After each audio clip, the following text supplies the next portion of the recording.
Class 12th physics का paper क्या आप चाहते हो कि आपकी केमिस्ट्री की तरह हो? नहीं, क्योंकि केमिस्ट्री का पेपर ज़्यादा स्टूडेंट्स का अच्छा नहीं हो पाया, लेकिन अब फिजिक्स के अंदर तुम्हें फोड़ के आना है, लेकिन जो तुम पढ़ रहे हो वो नहीं आने वाला।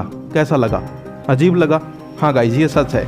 जो तुम पढ़ रहे हो वो डायरेक्ट नहीं आएगा, उसके एप्लीकेशन बेस्ड, उसके कॉन्सेप्चुअल क्वेश्चंस आएंगे, क्योंकि फिजिक्स का पेपर भी जो है केमिस्ट्री की तरह हो सकता है। और यही नहीं, सीबीएसई के पैटर्न को हरियाणा बोर्ड फॉलो कर रहा है, ये तो सबको पता है, लेकिन सीबीएसई का फिजिक्स का पेपर भी ऐसा ही हुआ। स्टूडेंट्स के पसीने निकल गए सर्दियों में। देखो क्या क्या लिखा हुआ है, न्यूज़ है ये, मैं नहीं बोल रहा कि भाई पेपर इतना ट्रिकी था, इतना लेंथी था कि भाई यहाँ पर सर्दी में भी एमसीक्यू क्वेश्चन सोल्व ही नहीं हुए, पसीने निकाल दिए बच्चों के। तुम खुद देख सकते हो, और मैं तुम्हें डरा भी नहीं रहा हूँ, ये सच्चाई इसलिए दिखा रहा हूँ ताकि तुम अब भी टाइम है, अपनी तैयारी को थोड़ा बूस्टअप करो। अब वो क्वेश्चंस पढ़ो जो कि पेपर में आने वाले हैं। अब पता कैसे चलेगा कौन से आने वाले हैं? तो उसके लिए हम हैं।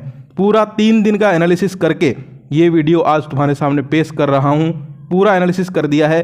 अगर पेपर सिंपल पैटर्न पे आया जैसा हरियाणा बोर्ड पहले देता था तो मेरी पहले वाली वीडियो काम आएगी, ये वाली वीडियो, इसको देख लेना। लेकिन अगर इन्होंने पैटर्न को बदला और पेपर हार्ड बनाया केमिस्ट्री की तरह, तो फिर मेरी एक वीडियो और आगे आ रही है, वो तुम्हारे काम आएगी। लेकिन आज की इस वीडियो में समझो कि तुम्हें कैसे घर पे बैठ के क्या पढ़ना है, कौन से क्वेश्चंस पढ़ने हैं। अब फालतू के क्वेश्चन से काम नहीं चलेगा, अब सिंपल क्वेश्चन से काम नहीं चलेगा। अब क्वेश्चंस ट्रिकी आएंगे, लेंथी आएंगे, और एमसीक्यू क्वेश्चंस के अंदर कॉन्सेप्ट्स जो हैं उनको डीपली पूछा जाएगा। तो आज की इस वीडियो में एक सैंपल पेपर से यही समझाऊंगा कि भाई कैसे क्वेश्चंस, डीपली क्वेश्चंस पूछे जा सकते हैं। और एक सैंपल पेपर है, उसमें क्वेश्चंस के टाइप बताऊंगा, साथ ही साथ स्क्रीन पे जरूर देखते रहना, क्वेश्चंस लगाता रहूंगा स्क्रीनशॉट। ऐसे ऐसे क्वेश्चंस अब आ सकते हैं। अब हरियाणा बोर्ड बदल गया है, सिंपल क्वेश्चंस नहीं पूछता। गॉस लॉ, किरचॉफ्स लॉ, ये रटने से कुछ नहीं होगा, इनके एप्लीकेशन बेस्ड क्वेश्चंस आएंगे। चलिए मैं आपको दिखाता हूँ वो सैंपल पेपर।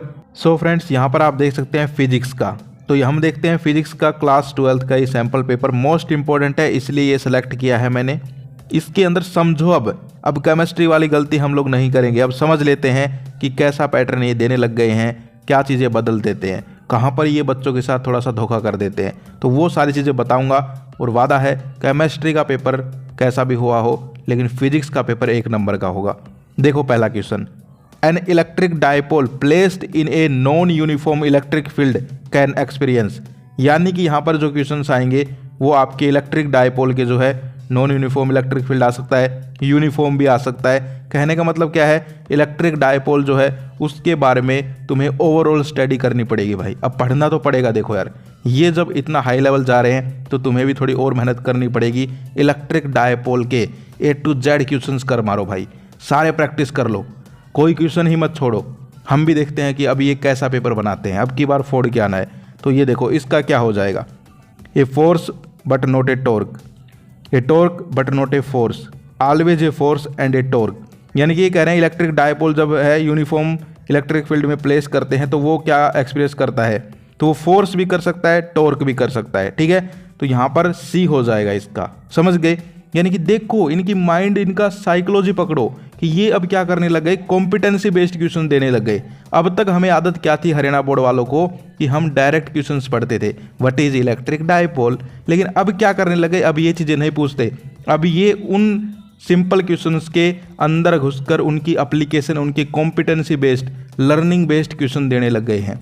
लेकिन अब टेंशन लेने की जरूरत नहीं है। अगर सिंपल पेपर आया तो मेरी पहले वाली वीडियो रामबाण साबित होगी, और अगर इन्होंने पैटर्न थोड़ा घुमाया तो नई वीडियो जो बना रहा हूँ वो रामबाण साबित होगी। दोनों वीडियो से ही पेपर होगा, टेंशन लेने की जरूरत नहीं है। लेकिन आज समझ लो, जो तुम्हें, अब तुम घर पे तैयारी कर रहे हो, तुम्हें कैसे तैयारी करनी है वो समझ लो। तो ये देखो हो जाएगा इसका सी। आगे बढ़ते हैं, क्वेश्चन नंबर 2 देखो, if the net electric flux through a closed surface is 0 then we can infer.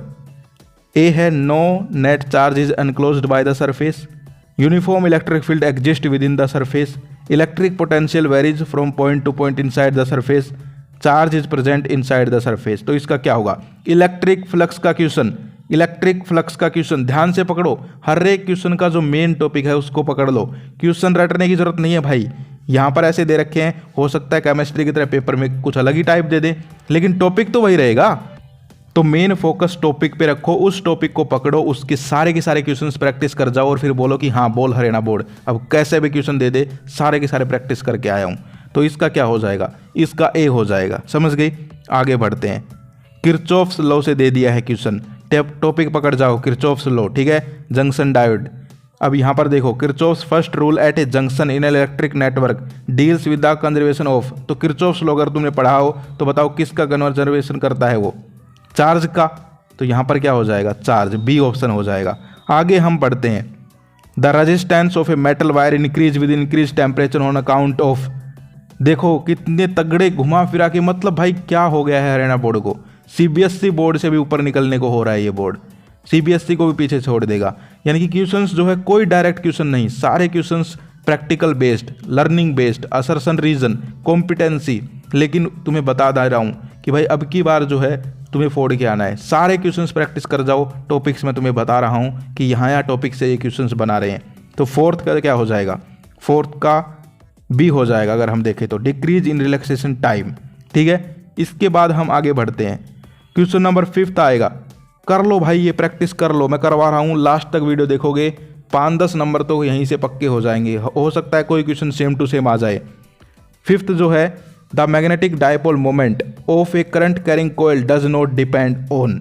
अब ये डायरेक्ट जो है आपने अगर पढ़ा होगा मैग्नेटिक डायपोल मोमेंट के बारे में तो आपको पता होगा जो करंट कैरिंग कोयल कंडक्टर जो है उसके यहाँ पर जो है टर्न्स जो होती हैं, material of the turns of the coil, उस पर जो है ये डिपेंड नहीं करता, और सारी चीज़ों पे जो है ये डिपेंड करता है। यानी कि क्वेश्चन को थोड़ा घुमाया है। अगर यहीं ये पूछ लेते कि डिपेंड करता है, यहाँ पर नोट की जगह नोट नहीं होता तो फिर डी ऑप्शन पता है क्या होता, ऑल ऑफ दीज, और फिर वो होता, और हो सकता है ये पेपर में आ जाए। ध्यान से सुनो मैं क्या कह रहा हूँ, ये question same to same paper में आ जाए लेकिन ये नोट हटा दें तो इसका ऑप्शन हो जाएगा डी, और वो ऑप्शन का आंसर पता है क्या होगा, ऑल ऑफ दीज। समझ गए? तो इस टाइप से हर एक तरीके से तैयार होके जाओ, मैं तुम्हें ये कहना चाहता हूँ। अब वो ज़माना गया कि एक हमने सीधे सीधे क्वेश्चन पढ़ लिए कि भाई गॉस थ्योरम पढ़ ली, ये पढ़ लिया, वो पढ़ लिया और डायरेक्ट क्वेश्चंस करके आ गए, वो ज़माना गया। अब हरियाणा बोर्ड बदल चुका है, खुद बदलो अपने आप को। आगे चलिए, पर्सन नंबर 6 जो है वो क्या है, देखिए, the resolving power of A telescope. ये ऑप्टिक्स में चले गए हैं। अब ऑप्टिक्स में जो है resolving power of telescope, microscope या फिर मिरर फॉर्मूला, इनके क्वेश्चंस आएंगे, इनको प्रैक्टिस कर लेना, ठीक है। तो इसका क्या हो जाएगा बताओ, इसका हो जाएगा बी, डायमीटर ऑफ ऑब्जेक्टिव। इसके बाद 7 वाला है वो यहाँ पर न्यूमेरिकल टाइप है, तो इसको तुम्हें सोल्व करना पड़ेगा। यहाँ पर मैं इसको कर लेना बता दूंगा। फिर आगे बढ़ते हैं, आगे जो है फिर यहाँ पर क्वेश्चन देखो किस टाइप का दे दिया, sloping potential, frequency, photosensitive surface. यानी कि अब जो है ये क्वेश्चन जो है तुम्हें ये ग्राफ जो बना रखा है इसको देख के करना है, ठीक है। तो इसका बताओ क्या हो जाएगा। इसमें जो है वर्क फंक्शन जो है ये पूछ रहे हैं कि identify the surface which has greater values of work function. तो वर्क फंक्शन का कॉन्सेप्ट क्लियर होना चाहिए तभी बता पाओगे, ठीक है। तो वर्क फंक्शन वाला कॉन्सेप्ट अपना क्लियर कर लेना। अब ये डायग्राम कुछ और तरीके से बना के तुम्हारे पेपर में दे दें तो वर्क फंक्शन का अगर तुमने सिस्टम वाला क्लियर कर लिया तो तुम फोड़ के आओगे, कोई दिक्कत नहीं। तो इसका क्या हो जाएगा, कर लो मेरे साथ ये प्रैक्टिस भाई, फोड़ के आओगे तुम। केमिस्ट्री का पेपर तो कैसा भी हुआ है मैं नहीं कहता, लेकिन फिजिक्स का फोड़ के आओगे। तो इसका बताओ 7 का ए हो जाएगा M1, ठीक है। इसके बाद हम आगे बात करते हैं, how does an increase in doping concentration affect the width of depletion layer of PN junction diode. PN junction diode most important है, लेकिन पहले होता था ये डायरेक्ट आ जाता था, लेकिन अब ये बदमाशी करने लग गए। अब ये घुमा फिरा के पूछते हैं पर्सन, देख सकते हो। तो इसका बताओ क्या हो जाएगा, इसका हो जाएगा 9 का ए, डिक्रीज, ठीक है। 9 का ए हो जाएगा, डिक्रीज हो जाएगी। इसके बाद हम आगे बढ़ते हैं, आगे जो है रदरफोर्ड मॉडल वगैरह, एटम न्यूक्लियाई यूनिट में घुस गए हैं सीधा, वहाँ से कैसा क्वेश्चन देते हैं, कोई भी मॉडल पूछ लेंगे तुमसे, रदरफोर्ड बोर, और उसका क्वेश्चन देंगे यहाँ पर, देख सकते हो। Which of the following statement is not correct according to Rutherford model. अब तुम्हें रदरफोर्ड मॉडल आएगा तभी तो बता पाओगे कि कौन सी करेक्ट है कौन सी इनकरेक्ट है। तो बस यही है, टॉपिक्स वही रखेंगे लेकिन क्वेश्चन सीधे नहीं देंगे, क्वेश्चंस को घुमाए फिराएंगे, तैयारी उसी हिसाब से करके जाओ अपनी। तो ये जो है 10 का हो जाएगा, most of the space inside an atom, ये भी सही है, ये भी सही है, डी हो जाएगा 10 का डी। इसके बाद आगे बढ़ते हैं 11 देखो, 2 electrons of charge each move in A same circular path of radius r with a constant speed v which the magnetic moment. Magnetic moment का क्वेश्चन, तो कहने का मतलब क्या है, इसका क्या होगा बताओ देखकर। जहाँ तक मुझे लग रहा है बी हो सकता है, ठीक है, क्योंकि EVR और फिर जो है इन्होंने क्या कहा है, सेम मोशन, तो EVR/2 बी हो जाएगा इसका। इसके बाद 12 हम आगे बढ़ते हैं, Paschen series of atomic spectrum, hydrogen spectrum, ये पढ़ लेना भाई, ठीक है। मोस्ट इंपॉर्टेंट है, यहाँ से एक क्वेश्चन जरूर आएगा, छोटा 100% आएगा। तो इसका बताओ क्या हो जाएगा, इसका हो जाएगा ए, इंफ्रारेड रीजन में जो है होता है ये, ठीक है, हाइड्रोजन गैस लाइन। इसके बाद 13, question number 13, electromagnetic wave used as diagnostic tool in medicines are. देखो कितना इजी और कितना सिंपल क्वेश्चन है, लेकिन थोड़ा सा घुमा दिया। तुमसे ये लोग क्या पूछते थे आज से 1-2 साल पहले, write the usages of this electromagnetic wave, infrared, microwave, X-ray. लेकिन अब यूज पूछ लिया तुमसे कि भाई ये कौन सी वेव का है, तो कहने का मतलब क्या है, अब सिंपल क्वेश्चंस नहीं आएंगे भाई। अगर तुम सिंपल क्वेश्चंस पढ़ रहे हो तो छोड़ो, अब जो है उन क्वेश्चंस के अंदर घुसना सीखो, उनको तोड़ मरोड़ के करना सीखो, तभी जाकर तुम पेपर कर पाओगे। अब हरियाणा बोर्ड बदल चुका है। तो अब इसका बताओ क्या हो जाएगा, 13 का हो जाएगा एक्सरेज, ठीक है। एक्सरेज होती है यहाँ पर, आपको पता है, मेडिकल में जाते हैं, एक्सरे करवाते हैं हम लोग। इसके बाद हम बात करते हैं 14 का, देखो क्या हो जाएगा। इसमें यहाँ पर ट्रांसफॉर्मर का क्वेश्चन है, तो ये सोल्व करना, ठीक है। वैसे मैं तुम्हें इसका आंसर बता देता हूँ, सोल्व करके देख लेना आता है या नहीं आता, ये आएगा शायद। इसके बाद आते हैं असली खिलाड़ी जिन्होंने बच्चों को रुला रखा है, असर्शन रीजन का मैंने जो है पता किया, आपके जो है ज़्यादातर यहाँ पर इलेक्ट्रोस्टैटिक्स से हो गए, या फिर एटम्स न्यूक्लियाई से हो गए, या फिर जो लास्ट यूनिट है वहाँ से हो गए, इन यूनिट से ही आ सकते हैं। और इनका भाई कुछ पता भी नहीं है, मैं अब इनका तो जो है विश्वास करता भी नहीं हूँ। ये कुछ भी दे देते हैं, बोलते कुछ हैं, करते कुछ हैं, लेकिन तुम्हें चारों तरफ से रिस्क फ्री होके चलना है, प्रैक्टिस सारे करने हैं। लेकिन इंपॉर्टेंट मैंने फिर भी तुम्हें चैप्टर्स बता दिए हैं। तो देखो असर्शन रीजन में क्या करना है, दोनों सेंटेंस पढ़ने हैं, सबसे पहले देखने हैं दोनों सही हैं या नहीं है। अगर एक भी गलत निकलता है तो वहीं तुम्हारा आंसर हो जाता है। तो देखो, the temperature coefficient of a resistance is positive for metals and negative for semiconductor, ठीक है।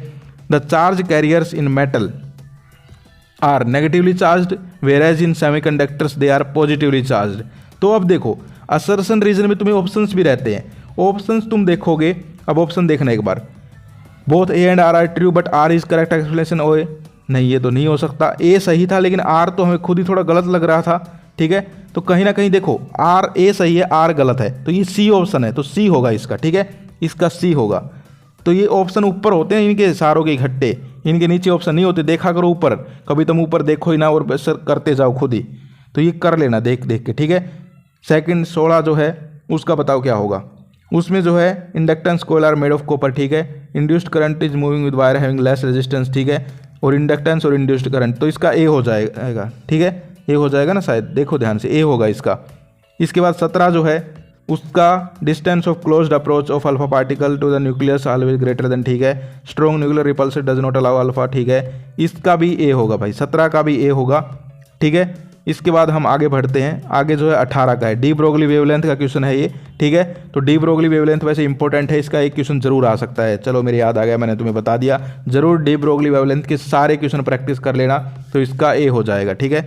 इसके बाद देखो, अब यहाँ से देखो ये कैसे कैसे क्वेश्चंस देने वाले हैं, अब की बार सुन लो।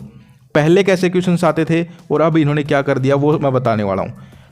विच of the following electromagnetic wave has minimum wavelength and minimum frequency, यानी कि तुम्हें यहाँ पर 2-3 इलेक्ट्रोमैग्नेटिक वेव्स दे दी और पूछ लिया कि इनमें से किसकी ज़्यादा वेवलेंथ है, कम वेवलेंथ है, किसकी कम फ्रीक्वेंसी है।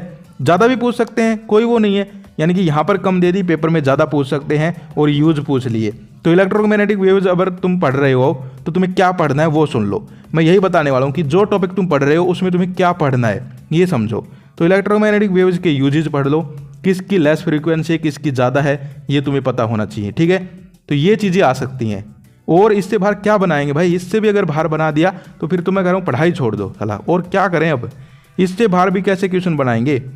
आगे चलते हैं, आगे जो है यहाँ पर कॉनकेव मिरर इमेज फॉर्मेशन का क्वेश्चन है। दोनों क्वेश्चन जो है लगभग इमेज फॉर्मेशन के हैं, तो इमेज फॉर्मेशन के जो क्वेश्चंस हैं उनको कर लेना, ठीक है, क्वेश्चंस जरूर पूछे जाएंगे। फिर जो है पीएन जंक्शन का क्वेश्चन दे दिया, लेकिन घुमा फिरा के, डिप्लेशन लेयर, पोटेंशियल बैरियर, मतलब बच्चों की जान लेने पे तुले हुए, एक ही क्वेश्चन के अंदर सारी चीज़ें घुसा दी।